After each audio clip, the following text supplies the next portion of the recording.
First, I fully support a woman's right to come forward. And I think it should be encouraged in every way.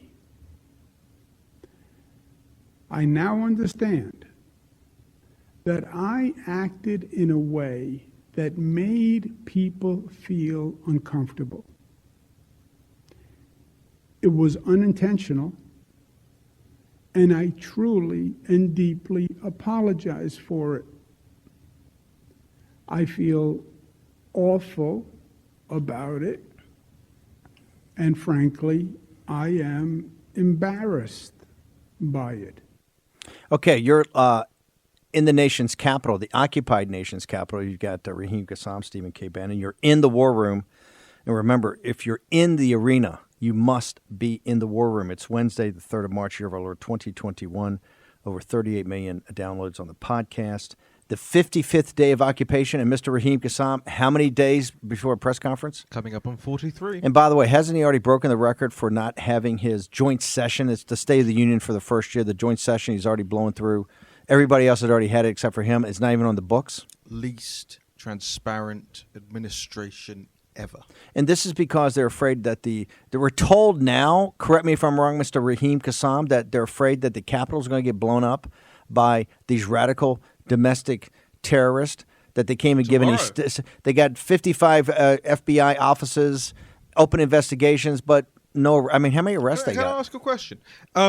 How far is the Capitol from where we're sitting? A couple of 100 yards. If they had credible intelligence, why isn't this a whole area evacuated? I don't know. They're trying to blow the thing up. According to, I guess They're putting us in danger. I guess the head of the new Capitol Police, it says it's all this IC chatter. It's absurd. John Frederick's Radio Network, including our new By the way, the edition. new head of Capitol Police happens to be a Joe Biden donor. I'm so shocked. WMLB, AM 1690 in Metro Atlanta. Very honored to have you part of the John Frederick's Radio Network with the stations up in Virginia, and particularly my hometown of Richmond. We're on Real America's Voice, Dish Channel 219, Comcast 113. We're on both the Bird and in cable, and Real America's Voice is everywhere. Streaming service of the Trump Revolution. On Rumble, Gab, Telegram, Roku, Pluto, Vizio, everywhere. We meet you where you are. We're also on all the big sites streaming nonstop. G News, GTV, and Mandarin. Want to bring in Peter Navarro, Dr. Peter Navarro. Dr. Navarro, we opened with this, and it can't be, Raheem, I don't even know how to describe it.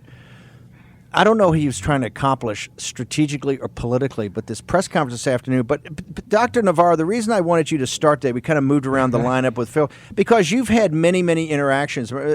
People may not know this, or not enough people, I don't think, know it. Peter Navarro, besides being the assistant to the president, when they say assistant, that means a direct report to the president of the United States for trade and manufacturing, and really it was the job czar of getting jobs back here, taking factories back from the Chinese Communist Party, bringing them back to the U.S. You also were a critical part of the task force, and you were responsible for all the kind of logistics of the equipment and all the things we talked about, capacity utilization, particularly with ventilators and PPE. I mean, you were an evangelist for all this.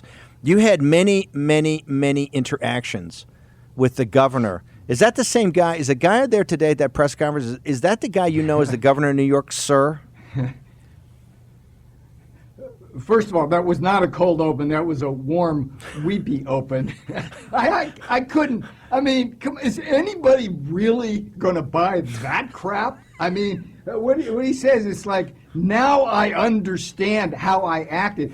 Dude, the way you acted was not about all of what's going on with Me Too. It was how you killed senior citizens with your stupid policy. There was a beautiful DeSantis interview with Mark Levin, the great one, as they say, on Saturday, where DeSantis described in detail how the Centers for Disease Control, the CDC, wanted to force the state of Florida to take seniors and put them back in nursing homes. That was the Cuomo policy. Cuomo didn't do that. He put them in there. He killed seniors. What did DeSantis do? He said no to the CDC, not doing that, and he took care of his seniors. So this thing with Cuomo, this is pure deflection. This is like checker speech. He's channeling Richard Nixon, warm, weepy open, not a cold open. Man, you if anybody did anything but laugh at that, then they missed the lead. Boy, you've become so. Today, Steve. The other thing, let me. Yeah. Oh, hold on one second. I just want to tell our audience we actually had, because of Dr. Navarro, we actually had the poll from Mark Levin. DeSantis was magnificent about the data, but it took too long, and we knew that Navarro would do a more heat. DeSantis was very matter of fact. We knew that Navarro would come in hot. So I just want to make sure the audience understands something. On signal versus noise and about politics. This is the point. All of this thing right here is a total deflection and a misdirection play. This is about how people died during the height of this pandemic, why they died, and where they died. Okay, and what were the decisions that were made, and what were they made upon?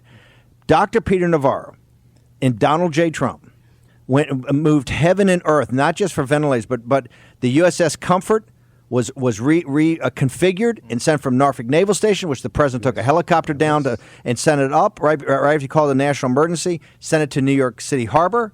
Okay, on the dock on the west side, you changed the Jacob Javits Center, that massive convention center where Comic-Con and everything's held, changed that to a field hospital, state of the art. You built an Army field hospital in Central Park. Samaritan's Purse, Billy Graham, and other Christian groups. Billy Graham, I think, his organization spent $2 million, all to be there for the people of New York. And what did Cuomo do, Dr. Navarro? He looked at all those opportunities and left them empty. Because what decision did he? DeSantis saw data and said, keep them out. What did Cuomo do? Yeah, it's worse. It's worse than this. Okay, this guy is so abusive. Okay, he would call me and beg me. Him and De Blasio, they both say, "Hey, we need this, we need that." I would move heaven, earth, and FEMA. I love to say, we got trucks, we got planes, we got trains. Boom! I could get stuff out the door in the heat of that moment in 29 minutes, right? But every time we do that, we'd help them, not because we want any favors, because we wanted to save lives.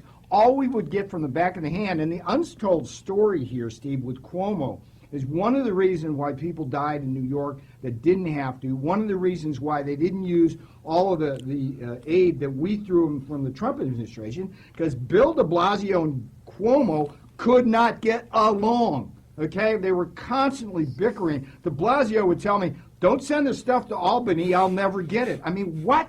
People are dying in New York, and de Blasio's got to worry about the belligerent bully Cuomo taking his PPE and send it to somewhere else other than Manhattan or Brooklyn or Queens. I mean, this was like, this guy, I mean, if you're into Schadenfreude, like, okay, you're enjoying this, because that guy was so friggin' smug during his Emmy Award-winning press conference, and all he did was spin a bunch of lies. There was no fact check from CNN or MSNBC. He got away with it. And the only reason why they're piling on him now, you know why, right? They want to clear the field in 2024 for Kamala Harris. Get Newsom out of the way. 2024. This guy's going down, Steve, and that was disgraceful. Okay, what I just saw in your warm, weepy open, that's the worst lying politician sack of you-know-what I have ever seen, because nobody who knows Cuomo is going to buy that, okay? If you know that man, you're not buying that contrition, okay? I still remember his Fredo sticking that swab, the huge swab up the nose, and then laughing their way. Well, is that the Chinese anal swab? That's that was the prototype. That's the prototype. That was the Chinese anal swab. Boy, you came when I said come in hot, Navarro. You came in hot, Raheem. You don't give Peter the leeway. Don't tell him come in. You tell him come in cold, he'll come in hot. When you tell him come in hot, you can't touch him. Listen, Peter, you got a lot of great fans in the live chat as well. People are noticing. Said, well, Dr. Navarro's got some guns on him there as well. So, whoa, Peter, you're going to have to maybe start giving the audience some fitness ready tips. to go a few rounds with Cuomo. Let me ask you this. I'm ready for the both of them, man. Me and Bannon are taking on Fredo and Andrew, man. We're rhetorically, going of course. There's no violence. No violence here. Let me ask you this. Look, the what we're seeing here now is a total unraveling of last year's everything. Really, you look at Newsom, you look at Cuomo, you look at everything that's happening, everything we were told would happen. if the Republican states reopened early and didn't take this as seriously as the liberal ones, it's all been false. It's all been fraudulent. It's all been fake.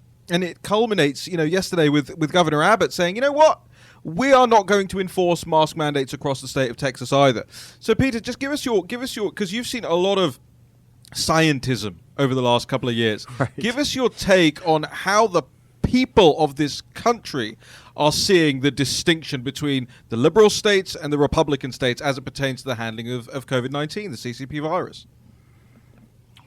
There was a bright, shiny moment fueled by the kind of the CNN death machine back March and April when it's the Fauci kind of lock everything down. We know what's best for you. It's like Fauci knows best, kind of stuff like that. But I remember, I was going over some notes today. I remember in April I did an interview with Alan Rappaport of the New York Times. Yep. And it was like, I'm seeing the chessboard. It's like, wait a minute. It's like more people, we're going to lose more people dying if we lock this thing down too tight from depression, alcoholism, opioid use, and not to mention all the economic loss. And I think that one of the genius parts of DeSantis and the governor in Texas and Kristi Noem, the next vice president candidate in 2024, maybe, they saw a different reality. It was like it wasn't a one-size-fits-all, and we've learned now that living with the virus, we've got everything down. But we've got, let's not forget, borders open, schools closed. So there's a. But hang on for a second. I want to go back. I want to go back to something that you taught us back in the spring, and this is what really the subtext of DeSantis: targeted interventions.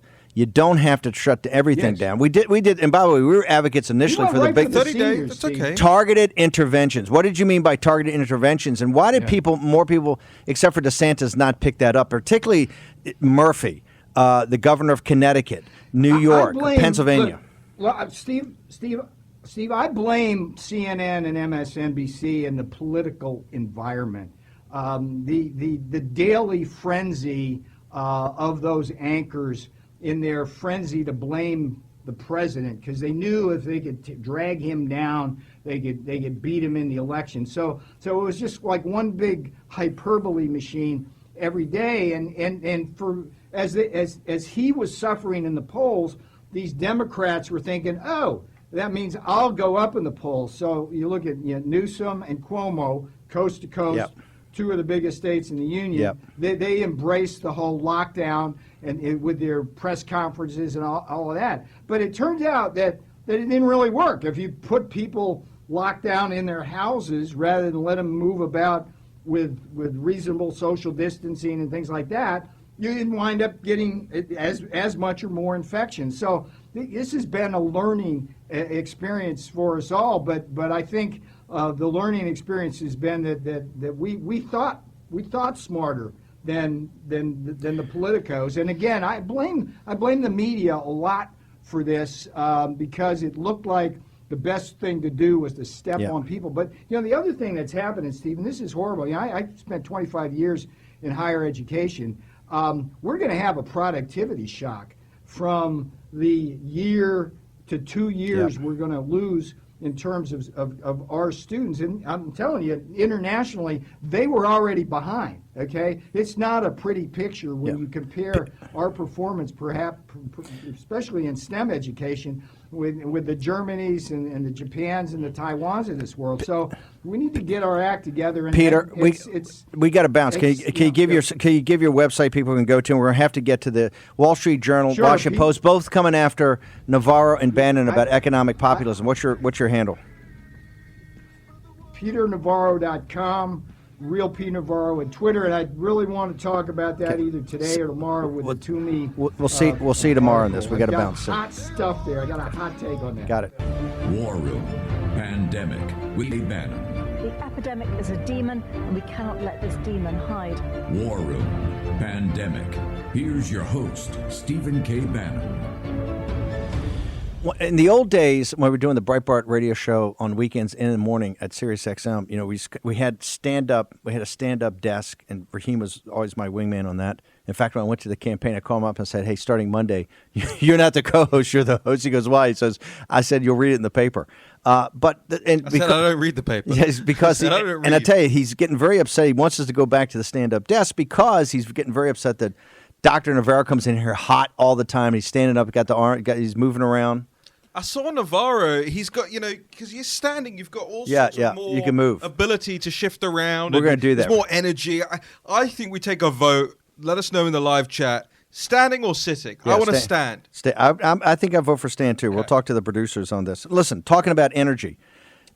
Look, everybody out there is a patriot warrior. That's what people listen to the show. This is what people all over the world come here. And the reason is we're about human action and we're about human agency. We provide information, data, mental models for you to make your own decisions, come to your own conclusions. But we have all the groups to go to. In fact, we've got the great Phill Kline coming in next from the Amistad Project of Thomas More Society. We always give you access, not just to the best thinkers, but to the best sites. The thing that we've now set up is warroomdefense.com, the War Room Defense Pack. We've procured 1 million bottles of zinc and 1 million bottles of the vitamin D3.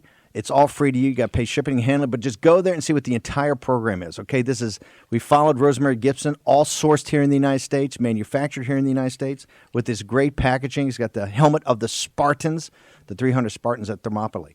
So to be part of this program, we need you healthy. We need your immune system healthy.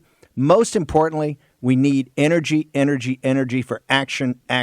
So make sure you go there today and become a part of this program. warroomdefense.com, the War Room Defense Pack. And I want to turn to Phill Kline, the great Phill Kline from Amistad Project, Thomas More. So listen, Phill, we've just started in WMLB, AM 1690 in Atlanta, adding another station in Metro Atlanta. Great folks down there, the Georgia House, and this huge controversy.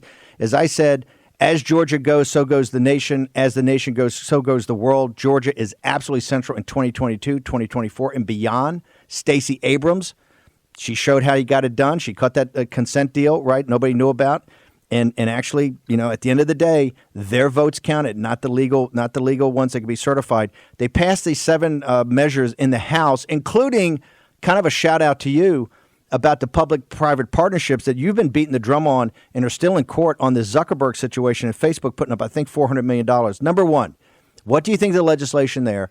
And walk us through the whole battlefield all over the nation of what the state legislatures and the courts are still doing to rectify and come to some conclusion on November 3rd that'll lead us forward into 2022 and 2024, sir.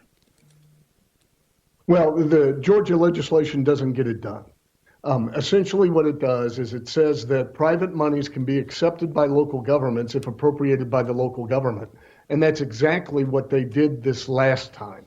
What they need to say is no private money unless it flows through the legislature. The state legislature has the responsibility under federal law and the United States Constitution to make sure that each voter is treated equally.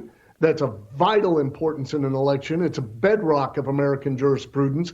And they didn't this last time because Zuckerberg's money flowed directly to the urban core where it dictated how they ran the election, and we created a 2-tier election system. So unless they fix that, they're putting window dressing on this and not doing anything to bring about the change that's needed. Just describe. And it's important, Steve, and you know this. Yeah. But hang on, for our audience, because we expand the audience so much, just explain briefly, what did Zuckerberg do that from his point of view was quite brilliant, and of course you were the guy that unearthed it. Walk through what he exactly did. He followed the game plan of David Plouffe, Obama's former campaign manager, to use government to put their thumb on the scale to turn out Democrat voters for Biden, while blue state governors shut down in-person polling places and made it harder for Republicans to vote. So he gave $350 million to the Center for Tech and Civic Life, which is a leftist group that formed out of an organization that George Soros funded in 2012. They went out to the urban core. They're the ones who paid the election officials. They're the ones who ran the election. They're the ones who tell them how to do it. Private interests running our elections. And as a result, we had ballot harvesting. They claimed it was necessary under COVID. We had Zucker boxes dropped at street corners in the urban core. I'll give you one example. In Philadelphia, or Delaware County, just south of Philadelphia, there was one Zucker box, strong Democrat area, one Zucker box every 4 square miles. In the 59 counties that Trump won, one Zucker box for every 1,159 square miles. They made it harder to vote in the rural areas. They made it impossible not to vote in the cities. And it was targeted for the purpose of electing Joe Biden as president. Government can't play that game, and this bill doesn't fix the problem. The state legislatures treat voters equally. They have to under federal law, and constitutionally they have to do so as well. They distribute funds and manage the election fairly in all locations. But when you allow, I'll give you another example. Green Bay, Wisconsin spent $47 a voter. They had professional witnesses that they hired to go sign on to absentee ballots. They targeted areas to get people to turn out their ballots. The government did. Rest of Wisconsin in the rural areas, $4 a voter. That's not the way this should work. Yep. It's the strategy of the Democrat Party of the Deep South around the turn of the 20th century when they targeted the white vote for turnout and they suppressed the black vote. Now it's just a different demographic. It's Republicans and Democrats. And we've got to put a stop to it. So talk to us about how do you fix this bill? How would you fix this bill in Georgia? What would you do? What would you recommend? Real simple. That no private funds for elections unless appropriated through the state legislature and consistent with their plan filed under federal law, their election plan. Can you walk us through the rest of the country where you think the most important fights are going on right now to make sure we don't have a reprise of November 3rd, 2020? Well, they're happening everywhere. Additionally, in the courts with our litigation, we're challenging the use of these private funds, and we continue to pursue discovery, and we're obtaining additional information which shows an unprecedented coordination between the private sector and the left and government, even sharing sensitive citizen data with the private sector to be used and possibly monetized by the left in elections. It's happening in all the swing states. I've been on the phone in Iowa, I've been on the phone in Texas, I've been on the phone in all the swing states. Everybody's trying to find the right legislation. And Steve, if I can push one reform, Sure. which I think is the most significant reform we can do, and is simple, it is for the legislature to have a standing joint committee of the House and Senate that has subpoena and investigatory power that is charged with this. They must review the process of the election. They must issue a report as to whether it was done lawfully. If not, where were the laws broken? And here they were broken in several places. Whether you can have faith in the outcome, and then the legislature must vote on the certification of the election, not delegate it to local officials who don't have the authority to exercise their personal discretion and simply sign off on an election result. Okay, let me ask you real the quick. Legislature has to get that's what the Constitution said. We only got a couple. And by the way, that's what Eastman was arguing that Pence should do with sending it back, right? Not to flip the votes, to send it back for review. Real quickly, we've got a couple of minutes. If you got this change at the state legislature level that you're saying, hey, is a simple change, after November 3rd, would you and others not have run into court, but you would have gone to these joint committees in the state legislatures in places like Pennsylvania, Michigan, Georgia, Arizona? Would you have gone to this joint commission that you want set up and not go to court? Is that what you're trying to accomplish? And that way the public gets to see it. There's input, there's accountability for decision making, and there's the authority to take a look at these things. Too much happens behind closed doors now. We need to go to paper. We need the legislature to be accountable. We need to take the time to do it right, and we need to keep private money out of running the government. Real quickly, Phill, you say go to paper, but are you with me? Look, I'm not picking on Dominion Systems or any of these, Diebold, whoever makes these things. I think right now, make it a national holiday, let the high school kids get involved as civic classes, but go back to 100% paper, get out of the machines. What say you, sir? Absolutely. Elections need to be transparent, and the reality is none of us can see inside the computer to see if it's working correctly. We have to rely on experts. You put 5 experts in the room, they're all going to disagree on what day it is. America needs to be in the counting room and understand and be able to view the count. Do you remember when it was the left that wanted corporate money out of everything? That's before that's before the corporations got woke. Right. Phill, give people your social media contact points and how they get to you and how they follow the Amistad Project and the Thomas More Society, all the work you're doing both in the courts today and what you're recommending for the state legislatures. You bet. Got-freedom.com, got-freedom.com. One other thing, Steve, if I can add Sure. this, because we've got litigation, and we struck down Governor Wolf's emergency orders. That case is probably going to go up to the United States Supreme Court. I encourage you to take a look at the most mammoth wealth shift in United States history during the lockdowns and who got richer. And it is big tech and Main Street business lost. And then you see big tech's alliance with the left and the corporate oligarchy we have forming here, and you see all of their support for continued lockdown, supposedly in the name of safety. What we have is the use of fear to claim these emergency police powers to shut down the Bill of Rights. And the left loves it because they can achieve policy objectives they can't achieve through the democratic process. It's a real danger, and we have to fight this government by fiat. You're saying no conspiracy, but there are no coincidences. Okay, Phill, Kline, thank you very much for joining us and putting the fear of God in us. Thank you very much, Raheem. Speaking of no coincidences, and on Phil's point, I just published a new story. It's up as the lead on the National Pulse. The headline is, Fauci's daughter is a software engineer at Twitter, the company which suspends people for disagreeing with her father. With Dr. Fauci. How I about think that? it permanently took us down off of Twitter for that. Okay, short commercial break. We're going to return with Todd Wood from Creative Destruction Media. He's got thoughts about the legislation in Georgia and how it impacts the nation. Next, in the War Room.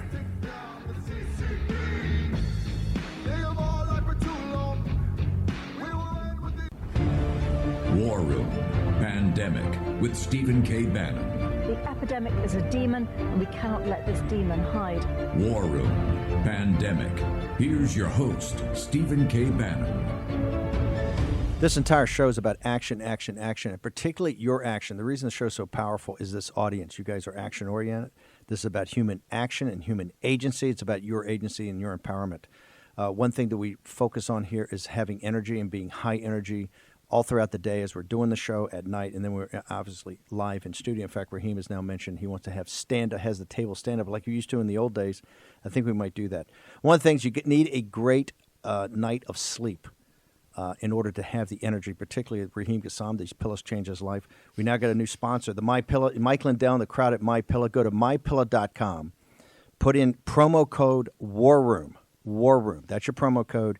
You've got up to 66% off on certain products, and we've got a historic $40 savings on the queen size premium MyPillow. That's only $29.98 if you go now. Go to mypillow.com, promo code WARROOM, or call 800-873-1062. Look, the MyPillow product is the best around, bar none. To bring you a special offer. Raheem's the one that turned me onto it because it changed his life, and he became much more high energy, and I will do anything to make sure Raheem is more high energy and more focused on his work and less focused at Morton's. Yes, sir. Sometimes I take my pillow to Morton's. But genuinely, seriously, so as a child, and I never endorse products, okay? Right. It's just not something I do. Right. But as a child, I used to sleep on this very comfortable, cushy pillow. Could not find anything like it as an adult. Just couldn't find it. And then it was actually a couple of days after you mentioned that thing where you told me I have to stay here and host the show. Yes. A couple of days after, I'm furnishing an apartment, and I'm in the store, and I see the thing, and it's in a box, and I'm like, that's funny. That's the MyPillow. I think might as well try it. Got it. First night, I was out. And I stayed out. That's when I told you were going to host the Breitbart show, and I had to go to the campaign. Was so good. Wow, you were on fire back then. Okay, we've got two of the top editors, I think, in the new emerging conservative media. We're going to have Matt Palumbo in a second from the Bongino Report. He's got a new book out about, guess who? Cuomo, right? And he's got insights about this press conference today. I want to start with Todd Wood over at Creative Destruction Media, one of my favorite sites. He put up a piece. So, Todd, we've been talking about, we're now live at WMLB 1690 AM in Atlanta.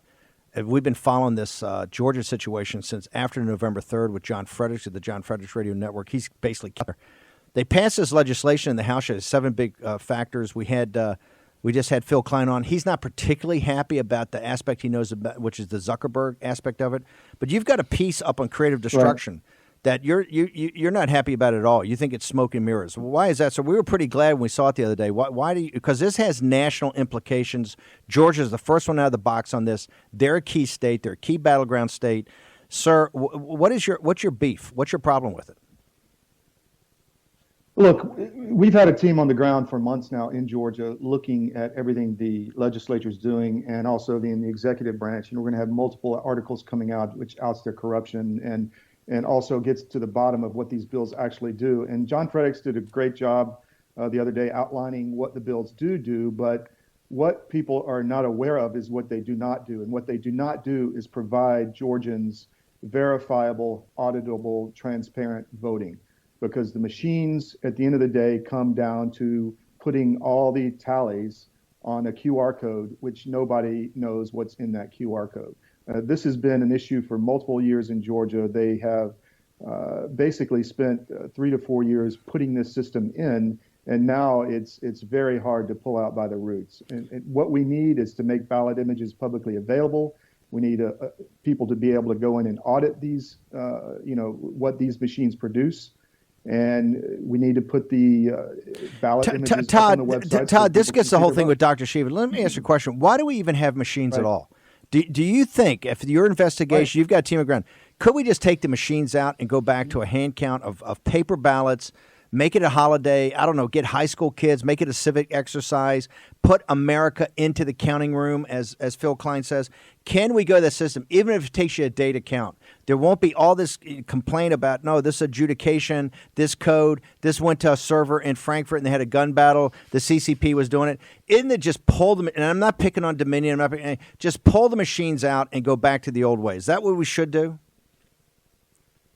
We should do that, and what people need to realize is that the Georgia election, advocacy groups, including Garland Favorito at voterga.org, has been trying to do this for years, and the legislators basically ignored all the advice, all the affidavits, all the testimony, all the what Texas and other states have provided as to why these machines are not verifiable. You can't audit the vote. And we've seen that in Georgia. These audits were a sham. And, I'm not the technical guy, but you could have Garland back on and let him walk through exactly why these audits were garbage. That's the problem. We've got to bounce. I just want to go back over creative destruction. You've got a team in Georgia doing additional investigative reporting. You're going to have more analysis on this bill. You also said something about corruption. Are you targeting? Are you going to look at people like Kemp, people like the male model that's the lieutenant governor? Within the next week, we're going to have a massive piece on the Raffensperger Secretary of State office and all the Pinocchios that exist within that organization. So yes, that is coming. How do they? I know social media is trying to take you down all the time. How can people get access to you during the day, and how do they get to Creative Destruction Media? Well, I'm on Gab, Parler, at ltoddwood.com. cdm.press is our short code, and you can get us that way, and that's the best way to find the site. All of our sites internationally and also in the U.S. But yes, we're deplatformed off all the legacy social media at this point. L. Todd Wood, the publisher and founder of Creative Destruction Media, big investigation down in Georgia. Thank you, sir. Look forward to when the investigations break. Want to have you back on. Talk about a guy that timed the investigation right. Matt Palumbo, the young firebrand, running Dan Bongino's amazing Bongino report. It's another must-have. We got like 20 sites we talk about all the time, from Zero Hedge to the Bongino report. It's Creative Destruction. Bongino is one that you got to go to every day, like Populist Press, like Gateway Pundit, like Citizens Free Press. These are must-haves. You do a great job of curating, Matt. Just incredible. I know Dan's very, very proud of the job you're doing over there. But thank you, Steve. Your book, the timing is your book on Cuomo and de Blasio, and really Cuomo, is absolutely stunning. The timing of it. You saw today. We don't have time, but we're going to play the thing. He's weeping, he's crying, he's kind of apologizing, but he's not apologizing. Navarro's on in the first segment, said this is a misdirection play. Go back right now to the nursing homes. That's the problem. You wrote the book. Palumbo, where do we stand in this? Was this totally funny? Was this an act? Should he get an Emmy next year or this year for his acting today, like he got for his press conferences last year?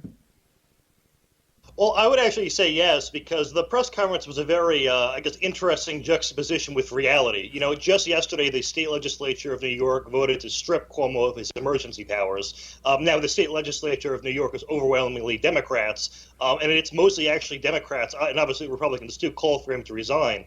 Also, he retained a lawyer for the sexual harassment allegations yesterday, and the lawyer had worked with other figures such as Harvey Weinstein. So clearly, this is something he was taking very seriously. Clearly, consequences could be around the corner. That being said, he billed this press conference as a coronavirus briefing with an announcement at the end. There was no mention of sexual harassment. We just had to kind of decipher that that's what he was going to talk about. And, he got through the briefing and then at the end just went, oh, and to address that other thing that's been in the news, and then just kind of, played it off as a learning experience. And, maybe that would be acceptable if he was 17 and not 63. But I don't think anyone's buying it. And furthermore, and this is, I think one of the great ironies of this is just 2 years ago, Cuomo signed a bill into law in New York that lowered the bar for sexual harassment. The language was as such that anything that's considered more than a minor inconvenience in that category is sexual harassment and can be prosecuted as such. So, if he does go down for this, it's going to be his fault twice. A, that he did it, and then B, that he signed a law that lowered the bar on what counts as sexual harassment.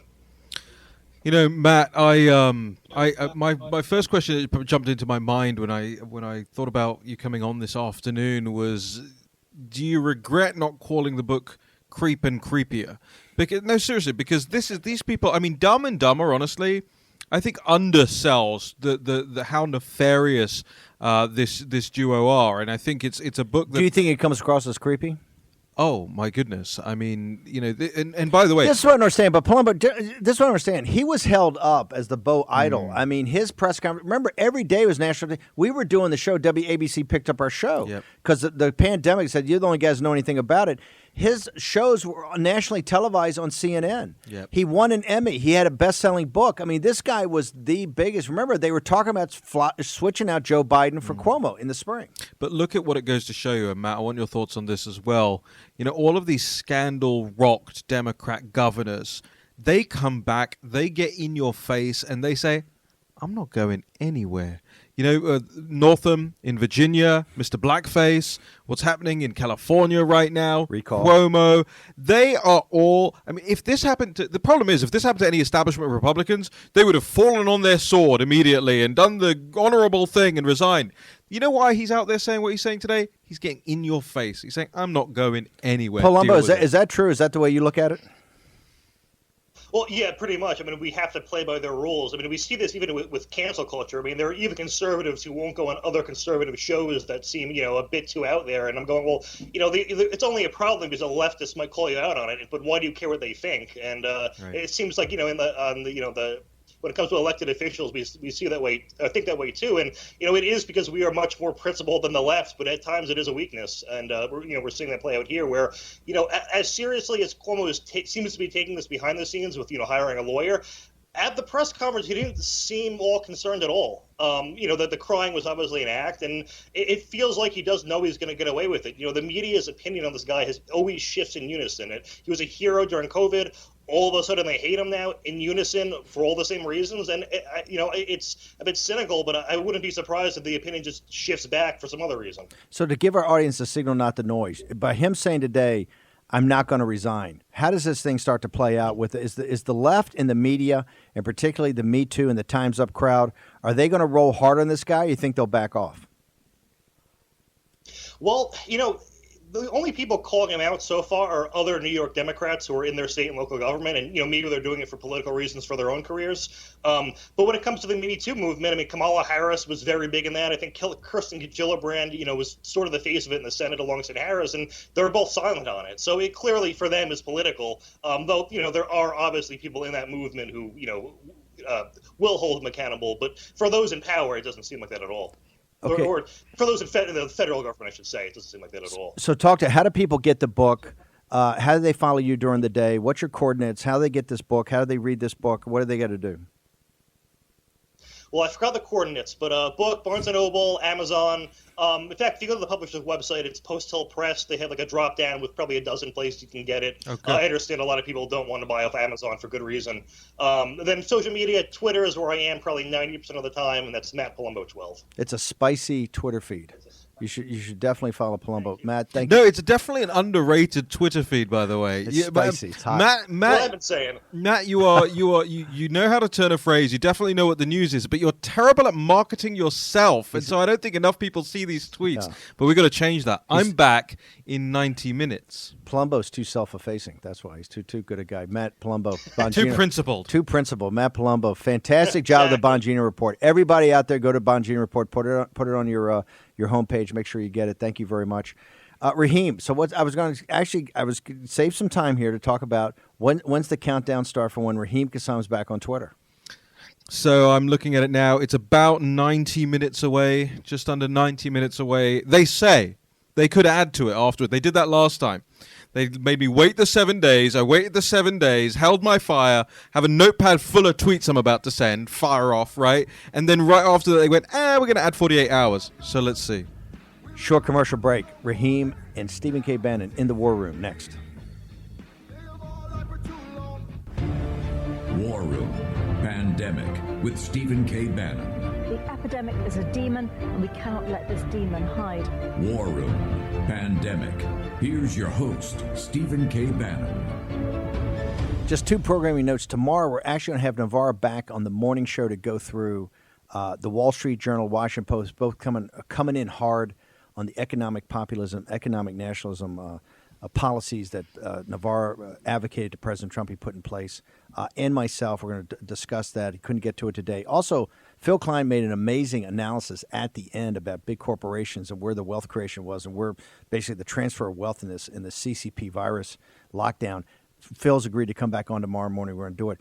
Everything is about energy, high intensity. This is high impact, high intensity programming.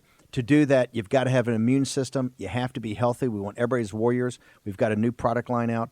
WarRoomDefense.com is where you go to get the War Room Defense Pack. We've got 1 million bottles of vitamin D3 and also zinc you should be taking every day. I love the packaging. By the way, this stuff is to the Rosemary Gibson part.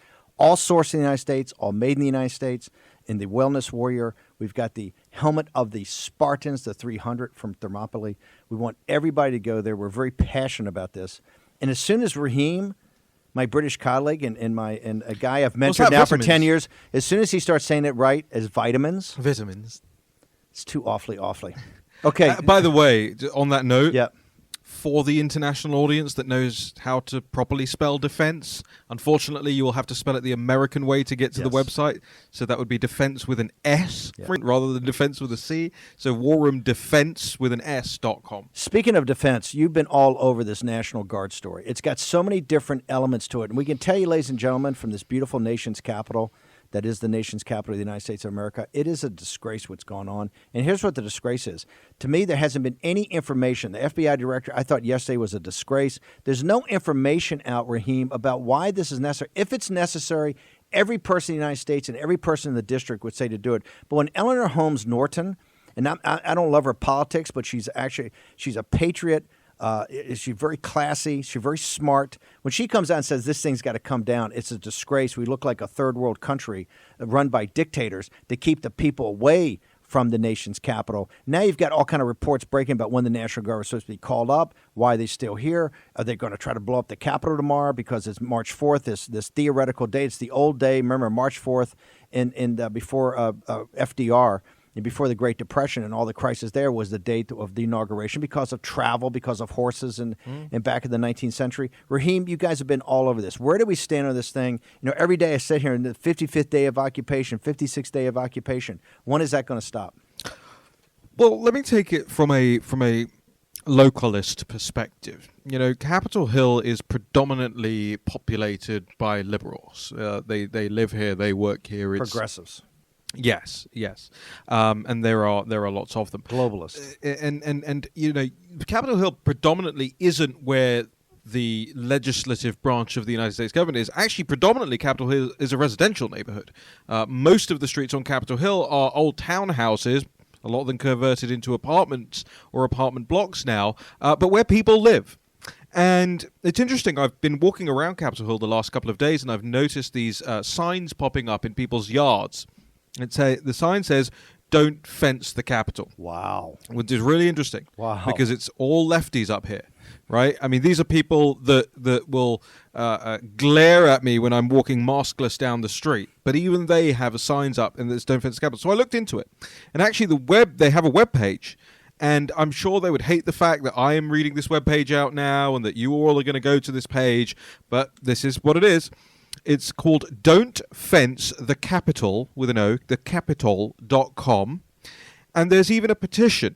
And the petition has now been signed by 25,000 people. Wow. Who are calling for the fencing to be brought down and for there not to be a permanent fence around the Capitol. And it's addressed to that Biden donor, the acting chief of Capitol Police, Yogananda Pittman.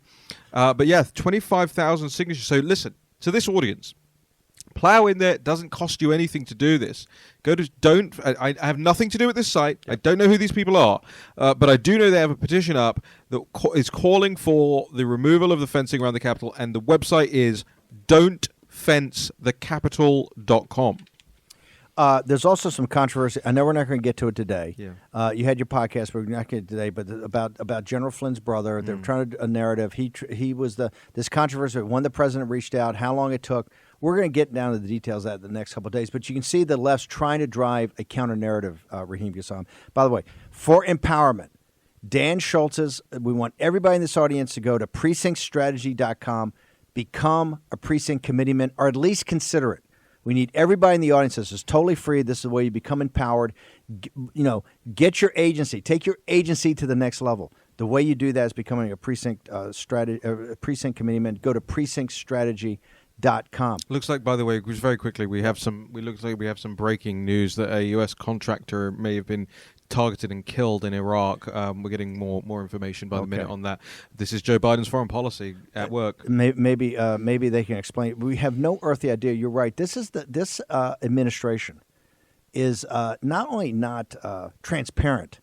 It seems very confused. Things happen in fits and starts. Don't you believe, Mr. Raheem Kassam? Yeah, and I know that this story is been around for about 12 hours now, but this is confirmation now that somebody has died, and this escalation now between the sides is we're firing into Syria. We've still got guys in Iraq. It's very confusing. Okay, our sponsor, MyPillow.com, Mike Lindell and the great team over at MyPillow. People said today we had guys on and they were talking about the service he has, the network he has for recovery, right? It's a church-based, Christian-based. You ought to go to the recovery network, the Lindell Recovery Network, which is the thing that's closest to Mike's heart. As much as he's a firebrand about the election, firebrand about fair elections, a firebrand obviously about his company. He's so proud of it. But the one thing we wanted to tell you is about energy and about getting a good night's sleep. You need to have it. The way to get it is to get these products. Go to mypillow.com.